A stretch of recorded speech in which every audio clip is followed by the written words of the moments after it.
Hello and welcome back to Yorkshire Railway and Happy New Year to you all. So this is the first model railway review of 2025 and it comes from Hornby and it is this, the new Hornby 9F, which is the Black Prince. So yeah, first of all, we've got a new box. Most of you may know that the 9F has started basically popping them in a more standardized box to what like a lot of other manufacturers are doing. So instead of the sleeve, it's more of a shoebox sort of style, which I quite like. It definitely shows a little bit more quality, as well as adds a bit of extra protective layer to the model itself, so it's not going to get damaged in any postage. So yeah, great to see that Hornby has finally advanced into a different league. But anyway, yes, so as I say, this is the Black Prince and it's a BR Class 9F 210, number 92203, and it is suitable for minimum radius 438mm and it's a 21 pin DCC chip. This is just a DC version, but never say never to chipping it. In terms of if you want to get one for yourself, it is code R3051. As I say, it's a BR Class 9F, and we've got a lovely technical drawing on top of the box. Just show that because that looks stunning. And then nothing on the back. Now on the bottom, we have a bit of history. So if you want to pause that, feel free at your own leisure. And then we've got the technical drawing as well, which, as you can see down at the bottom, 2021. So this is the newest tooled 9F. So yeah, without further ado, let's get it out of the box. So there we go, just have to release the airlock. So here we are. So bit of foam, which is great to see. Reminds me a little bit of like Dapple's packaging in essence. And then inside we've got another sort of foam protective layer and then the clamshell in the bottom. Squeeze that out.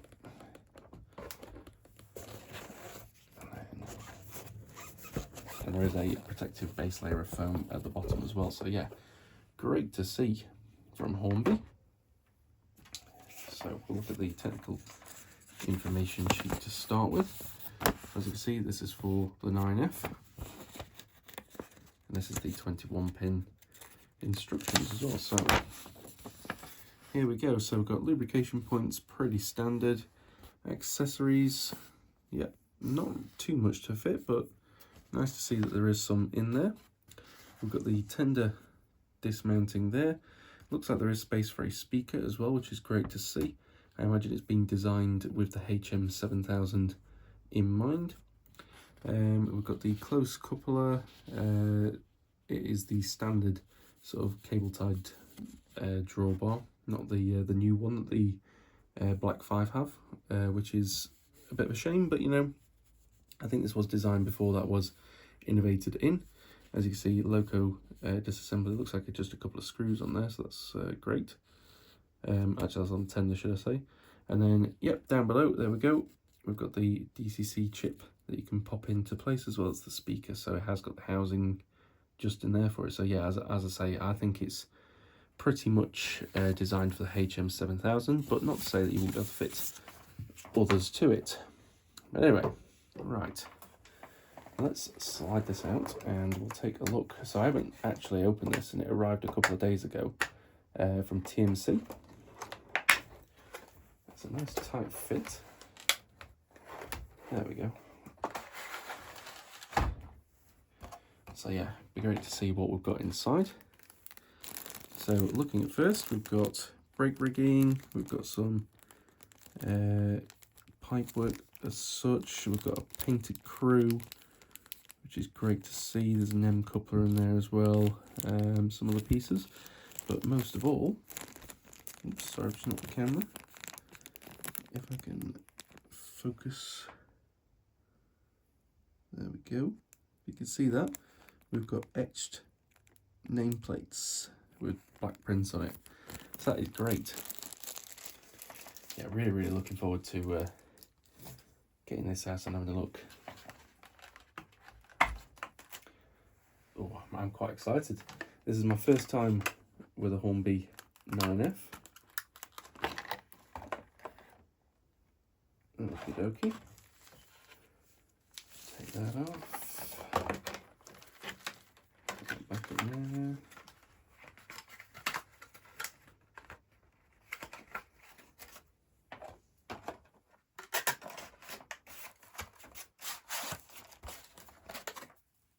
Just pop that over there a minute. Okay, right, let's move a little bit closer and we'll take a look. Okay, so first thing to note, I thought this was going to be a lot heavier. For a large locomotive, it does feel a little bit light. I don't know if it's because I've been handling, you know, a lot of heavy diesels recently, but yeah, this feels a little bit lighter than I'd like it to be. Yeah, plastic running plate. Yeah, not really impressed with that, to be fair, especially for the full asking price. Yeah, it just seems a little bit, I don't want to say cheap, because it's not cheaply made at all, but certainly underwhelming. That's probably the best term to say it for now. But anyway, let us have a look at the 9F. First things first, I'm noticing a lot of detail. You know, we've got lots of separately fitted pipework that's going all over. This really nice, that feels metal wire handrail. We've got this lovely pipework going on towards the front of the cab that goes all the way up to the top as well. Obviously the noticeable 9F gap that you can sort of see right through the chassis, that's great. Really big cylinders, lovely tempo printed nameplate there. Yeah, I'll just move it this way a little bit. Looking at here, yep, sprung metal buffers, they've got a nice spring to them as well. Let us move to the front. So yeah, looking at the front, we've got the nameplates, really nice, the nose darts, the handrail on there, really great. Got the lamp irons, yeah, some really nice detail on the front of the locomotive. Yep, more than happy with that. So looking at the top, got some lovely pipework that goes over to the whistle there, the safety valves. Yeah, looks really nice. So this is just obviously BR black. You know, it does really look the part. But I think really where it shines is the tender, because the tender is so smart. I mean, we've got the axle boxes picked out here in the yellow with the red stripe on there. We've got the lovely BR printed logo on the side. The rivets are exquisite. They really stand out really nicely, really fine. So does the nameplate, sorry, the number as well. We've got 9F written there. Let's see how the cab is. Oh wow, the cab is exquisite. I don't think I can, oh there we go, if you can see in there, look at the amount of detail in that cab. Yeah, really nice in there. There is glazing over the firebox as well, so I'm hoping that we've got an LED in there. I would certainly hope for the full price of this. Yeah, it's a stunning cab. If you can see all that sort of detail, I know it's not the best angle at all, but it's the only way really I can get there without taking the tender off. And I don't want to snap these doors off either. I mean, even looking at the tender as well, I mean, look at the picked out red on there. We've got the glazing as well on the windows on the cab. Got the bit of coal that slides through. That is a removable coal load as well, and it looks quite nice. It's, you know, it's quite fine. It's got a bit of a gloss to it. Yeah, really nice. I do like that. We've got the water tank on the back as well with the ladder. Yeah, it just looks nice. Really nice. And sprung metal buffers on the tender as well. And we've got a good amount of swing on that coupler. Also, we do have a coupler on the front end as well, but it's not actually put onto the locomotive. You can just do that at your leisure. Now, strangely actually with the 9F, it might be something with this particular model that I actually end up doing is putting a coupler on the front. I don't tend to do that with a lot of my larger steam locos, but due to this being a heritage railway locomotive, I've seen a lot of it doing the push and pull, so yeah, I think it might be quite nice being able to replicate that. So yeah, nice that Hornby's added that in. But yeah, I'd say detail-wise, I'm absolutely happy with it. You know, it's very incredibly detailed, right down to the last sort of minute details. Yeah, it's just I'm sort of flabbergasted a bit with the weight. It's quite a lot lighter. I'll have to try and find a steam loco of sort of similar size that I think is of similar weight, but I don't know. Let me just grab my Merchant Navy. Let's sort of do a size comparison, because I would say that yeah, these are similar size locomotives. The 9F's a little bit smaller, but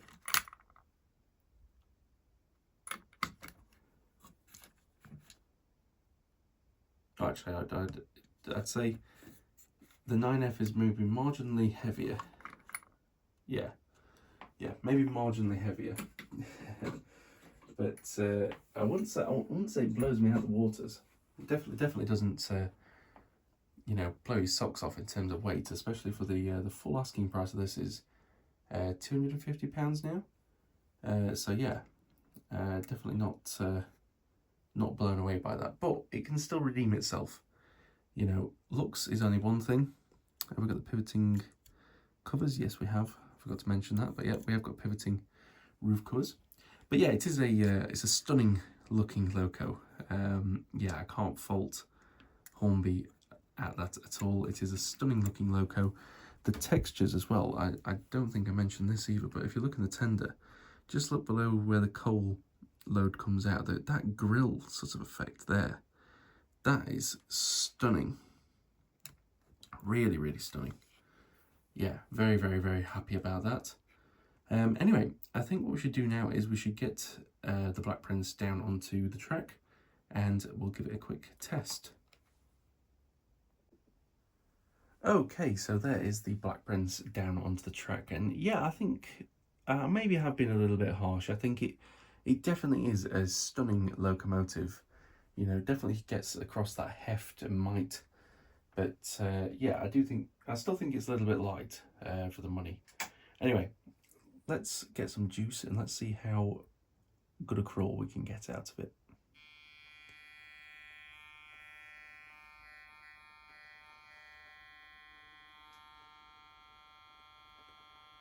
I don't know if I saw any movement then.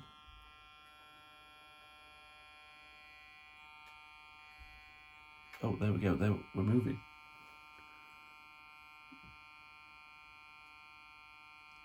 Or we were moving.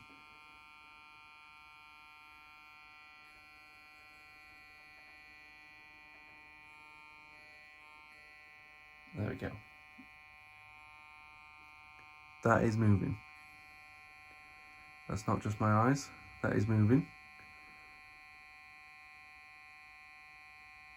Ever so slowly.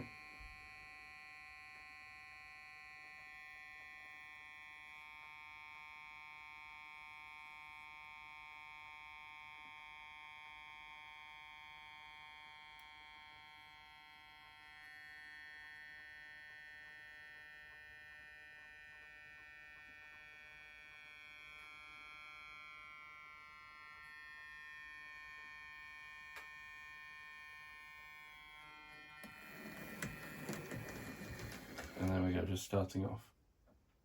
Okay. Is the tender on properly? That'll be a no. I've not put the tender on properly. There we go.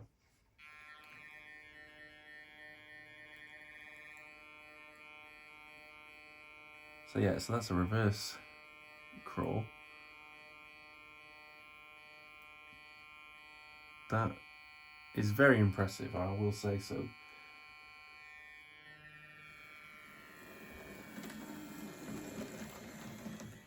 Yeah, very, very impressive.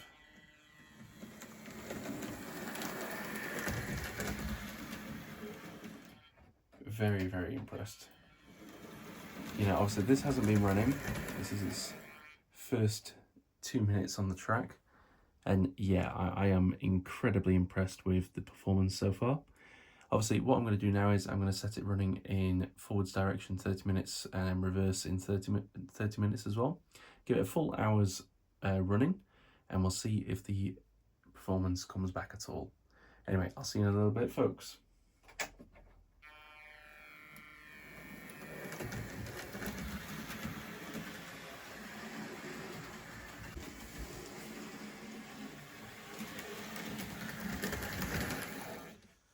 Okay, so that is running incomplete. So yeah, it's had full 30 minutes forwards and backwards. And let's see if any performance has been enhanced. So just sticking it back in the forwards direction, let's up the power and see if that crawl is any better.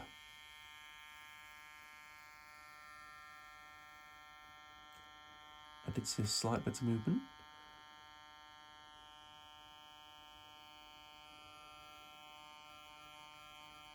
There we go.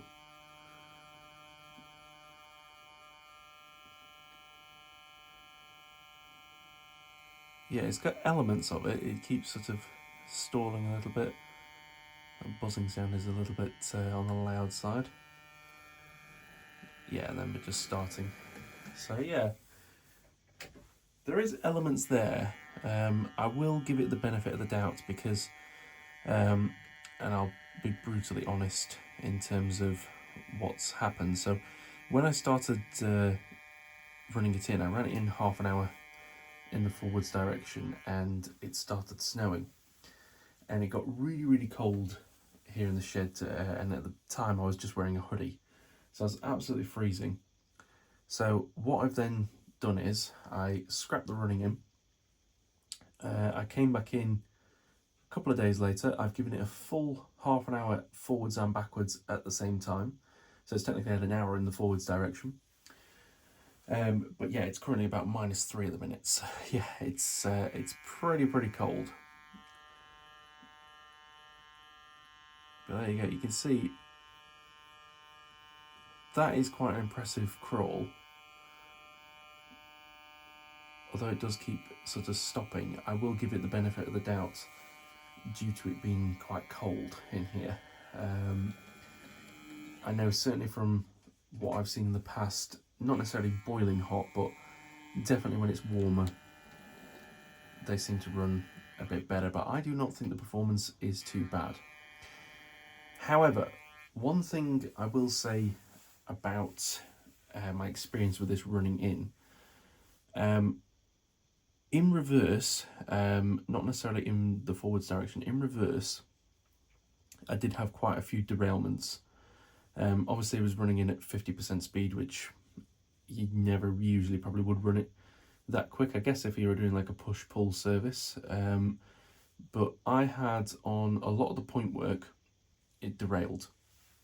And I can only put it down to the fact that because there is a big difference between, obviously it doesn't have a pony wheels here, it's just got the driving wheels, and obviously the set of 10, there is no wiggle room as such, whereas obviously the pony wheels at the front do sort of guide the wheels, and that's the only thing. I was just watching it on sort of when I was going slowly, and I could see that it was struggling to keep these wheels actually on the track at a slower speed in reverse.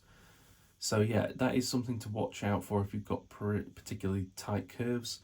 Yeah, it might be worth just running in like a forwards direction. But that is obviously just my layout. I can't contest for anybody else's. The curves that I've been running it on are radius 3. So yeah, I didn't think they'd be too tight, but I guess for reverse running, that is. You might find on radius 4 or above that you might not have this issue at all, but yeah, certainly that is something that I did notice. So I'm just giving you the forewarning. You could have possible derailments in reverse, but I think it's down to the fact there is no sort of guiding wheels as such. It is just the driving wheels. But yeah, other than that, I've had no issues really. Oh, I should say actually, there was one thing I did find, that's the running plate here. Because there's not much difference between that and the doors on the tender. I don't know if you can see that, but it is very, you know, I could barely get sort of my finger nail under there. So under sort of areas where the track's a bit bumpy, it does have a tendency to sort of lift up, and going around corners, if there's a bit of a sort of bumpiness, that did cause a bit of, not necessarily derailments as such, but it sort of stuck a bit, and it did worry me a little bit in the sense that, like, oh, am I going to snap the doors off? Nothing really much I can do about that, but yeah, it's something to watch for, particularly if you have a bit of an unevenness. Obviously, I'm in the shed, and every time it rains or gets hot, the layout does sort of tilt and shift. Just the nature of being outside, it's not ideal, but I just don't have the room inside to have a layout of this size. It would just basically be a basic loop if I had it inside, so not particularly interesting, but yeah, it's something to watch out for. But they're my two niggles that I've found with it so far. So yeah, what I'll do now is I'll show you the flickering firebox, because I haven't done that yet, and then we'll hook it up to a rake of coaches and send it for a run. The only thing I can't do is I can't run anything currently on the inside rail, because I've had to disconnect the controller on there to hook up my DCC system to test that. So yeah, I can't run anything on the inside rail today, but that will change. I've just got to dig out a controller from one of the boxes, so it's not a major task, but it's just something that I can't really be bothered to do at the minute. But yeah, so onto the flickering firebox.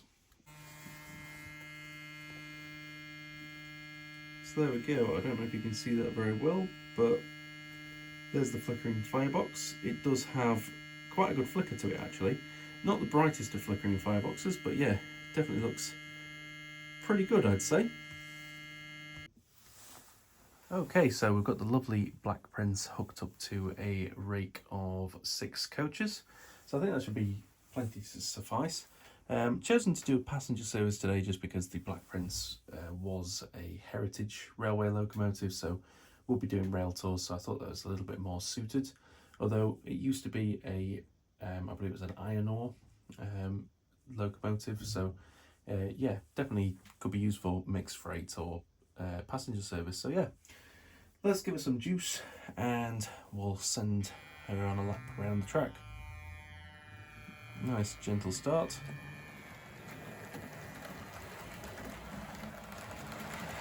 Ease her up to about 50%, I think. See how she copes with that.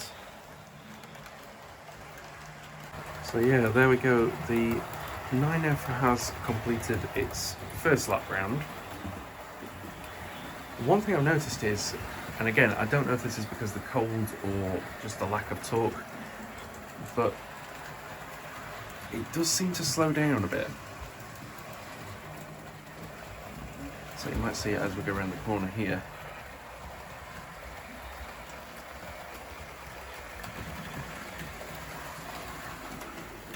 Yeah, like definite slowdown on that point work there. And again, slow down very, very noticeably there. This is at 50%. There we go, look, slow down. Yeah, I'm just not very, I'm not very impressed as such, I will say. Again, it could be the coaches. I know that the custard and cream ones that I have, they are custard and cream, custard and cream, blood and custard, or crimson and cream, is it, whichever you want to say. I know that one of those, the wheel sets is a little bit tight, so it can cause a little bit of drag, but you'd think one coach, the rest are really free rolling. But yeah, it just seems to have a horrendous lack of torque. See that as really, really noticeable. And again, slow. But then it's only on certain points, like this is a third radius curve, yet it speeds up the rest of the way around. So it just makes no sense, really. Yeah, not very impressed. I'll definitely say that. It's not the most impressive locomotive that I've got, again, DCC might be a little bit better, but I don't think really that'll make up for torque. Possibly could run some better rolling stock, but I'll see. There we go. Oh, and it's derailed itself. There we go. So yeah, doesn't like tight points, doesn't really like hauling a load. Do I say much more? Yeah, I think we'll just watch the running in and get to the ratings really.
Okay, so let's have some ratings.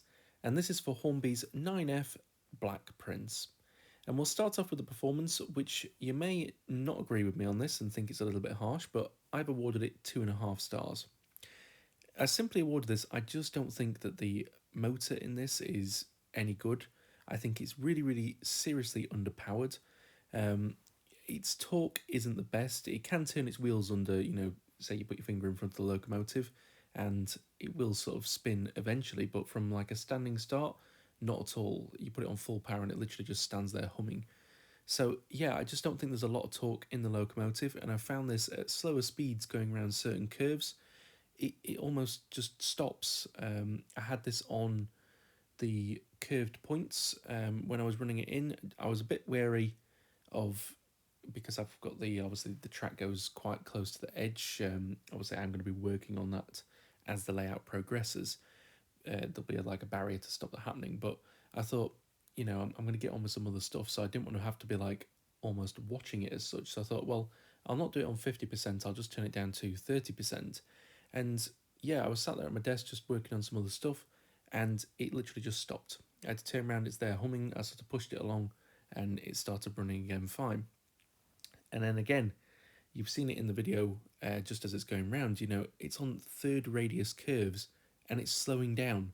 That shouldn't be happening at all. Like, I can certainly understand certain large locomotives like this slowing down on second radius curves, but third radius is absolutely nonsense. It shouldn't be doing that, especially at 50% speed. Yes, you could say some of the coaches might not necessarily have the most free rolling of wheels, but realistically, that shouldn't matter. Those coaches, there's only one that I know that is a little bit on the stiff side, and I think even going round on its own, it was still slowing down. So yeah, I'm not very happy with that whatsoever. Moving on to detail, I've awarded 4.8 stars, so a little bit better for the 9F. Certainly, I will absolutely concede that this is a fabulously detailed locomotive. We've got etched metal nameplates for the Black Prince emblem on the side. We've got sprung buffers. We've got really, really nice sort of riveting detail that's moulded into it. The pipework that adorns the body itself, fantastic. The knurled footplate in the cab, absolutely fantastic. Really, really great looking tender. That's the cab inside, absolutely fantastic. So yeah, I cannot fault the detail whatsoever. The reason it doesn't quite get 5 stars for me is because we're obviously in the modern age of Hornby locomotives, and it's more down to the tender drawbar. They've gone for the old style where it is literally just the sort of screw-in coupling and the wires, sorry, that go underneath to connect to the tender. Now that we have the new, plug and play adapter, I don't think that any of Hornby's more modern locomotives should be coming with this, and I think a simple redesign could have certainly helped with this. So yeah, that's my only reason for knocking it down a little bit. But other than that, obviously we have the flickering firebox, which is a really nice. It's quite subtle, but it's probably one of the better ones I've seen. Obviously, this comes with a cab. Sorry, not a cab.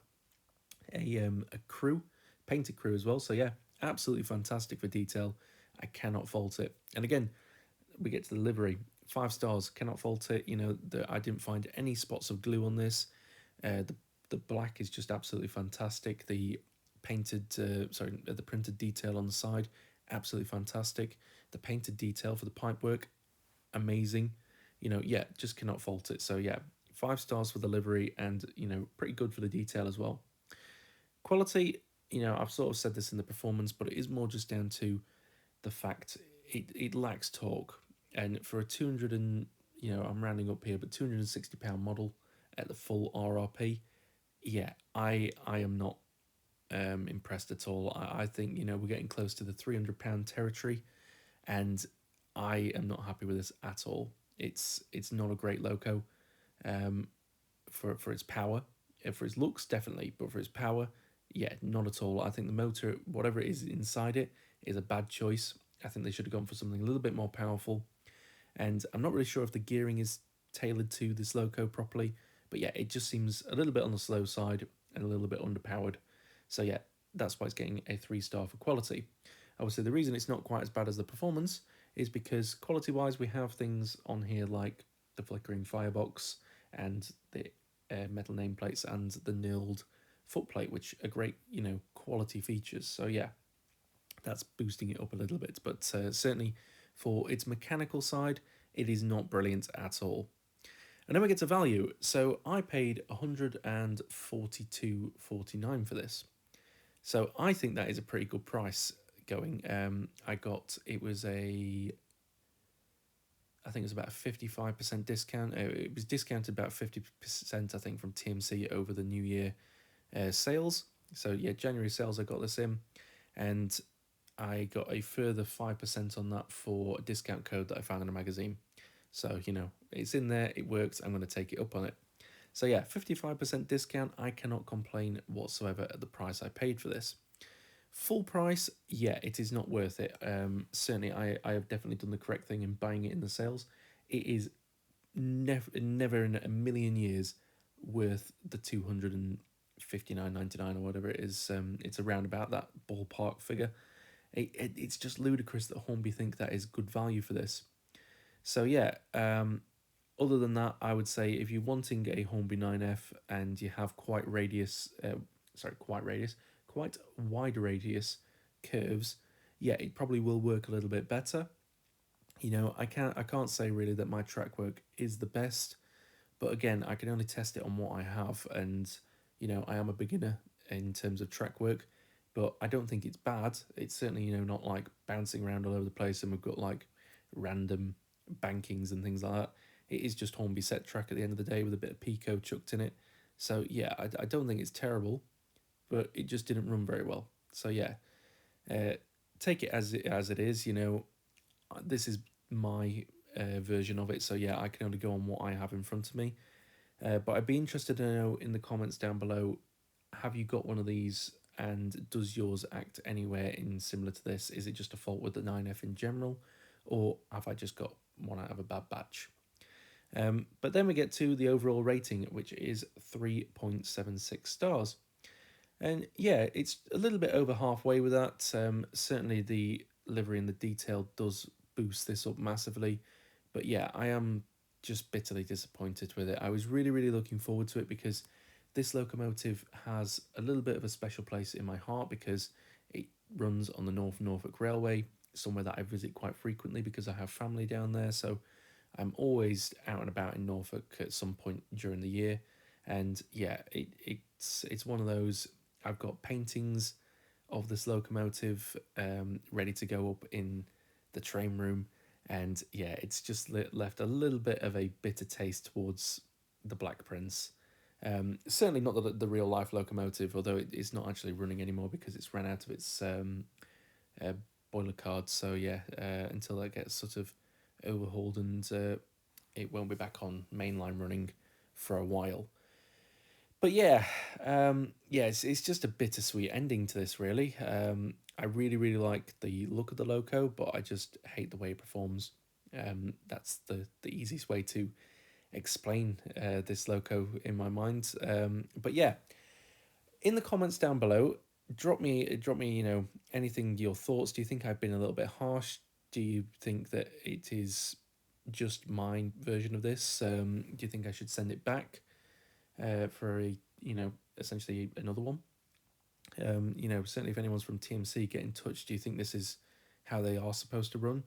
I'd be interested to know anything really, any information that anybody can give me. Just drop it down in the comments below. As well as, do you have a Hornby 9F, and if so, which one do you have? And also, if you've enjoyed the video, don't forget to hit the thumbs up. Really massively helps me out, lets me know that you're enjoying the videos. Obviously, if you're not, rather than just hitting the thumbs down, put in the comments why you're not. It helps me obviously make these videos better for you, see what people are liking, see what people are not liking. So yeah, don't just hit the thumbs down and not leave a comment. Any constructive criticism is always taken on board, so I do value it massively. And if you haven't already, because through my analytics, I can only see that about 10% of you are actually subscribed. So if you are enjoying these videos and you're a frequent watcher, just hit the subscribe button. It is free to do so, but it massively helps my channel out and helps me get a bit more recognition on the old YouTube. So yeah, that is all from me today, guys. I hope you've enjoyed this first model review of 2025. Plenty more to come in the coming weeks and months. So yeah, keep up with the channel, and I will catch you in the next video. So take care of everybody and be safe of what you are doing, and I will see you in the next video.